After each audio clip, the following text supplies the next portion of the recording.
We are now joined by Paul Hinrichs, who is the executive director of the Kaslo Jazz, etc. Society. And when Paul and I were talking earlier, he told me that the festival started in 1992, which means that this year is the 25th anniversary of this Kootenai tradition. Now, Paul, tell us a little bit of the history behind the Kaslo Jazz Festival. Right. Well, there was a group of locals who all contributed some seed money to get a jazz festival happening in this part of the world. It was founded by Jimmy Holland, who I just took over from last year. He ran the Jazz Society and the Jazz Festival for 24 years. I'm the first person to take over since they founded this festival in 1992. So, it's got a great legacy and a lot of community support, and that's just been growing for over 2 decades. So there's tons of people down here at this beautiful venue. Tell me a little bit about the visitors that you get coming and how many folks come during the weekend. Right. I mean, it ranges every year, but this year was the first time that we sold out entirely. The whole weekend is done. So Friday we had about 3,000 people on site, and then Saturday and Sunday we have 2,000 people on site.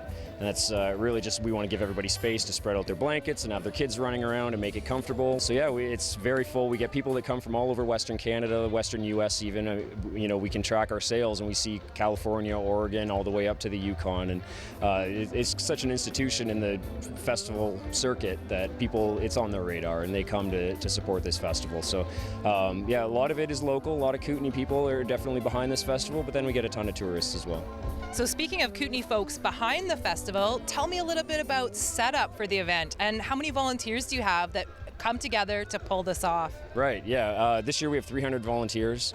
We've got about 50 managers and probably about 50 paid staff as well. So it takes a considerable amount of human resources to get this off the ground. It's a lot of coordination. We have a great human resources manager named Jake who has managed to coordinate all this. It might be one thing to put on the festival, but I couldn't imagine organizing 400 people. So, it's a real team effort. And it was really important to involve the local musicians in this. So a lot of the roster, a lot of the lineup this year is local talent, but then we also brought in the international headliners, the BC and Canadian headliners, which I think it's no secret in the festival circuit that you need a big name to sell tickets. That's really what makes people travel 6-8 hours to get here.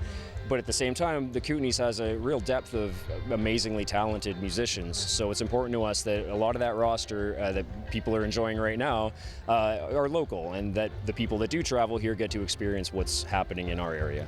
Okay, very good. And speaking of local, what do you think this event for the past 25 years has meant for the community of Kaslo and the surrounding area? A great deal. It's had its ups and downs. There's no surprise there. But I think that for the most part, we have had an incredible amount of support. Basically everything we asked for, everything we've dreamt of and tried to accomplish, this community has enabled. It was staggering to me when you think of some of the things where we're like, okay, let's bring 3,000 people to Kaslo. It's a town of 800 people. We have 3 campgrounds on municipal land that we worked with the village of Kaslo to establish. First time we've ever had camping at that level. We also have a private landowner who gave us some of his land for a huge campground.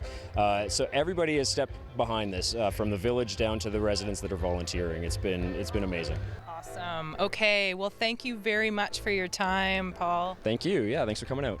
And if you haven't been to the Kaslo Jazz Fest, make sure you get down here next year. Right? Yeah, absolutely. Don't miss it. Get your tickets quick.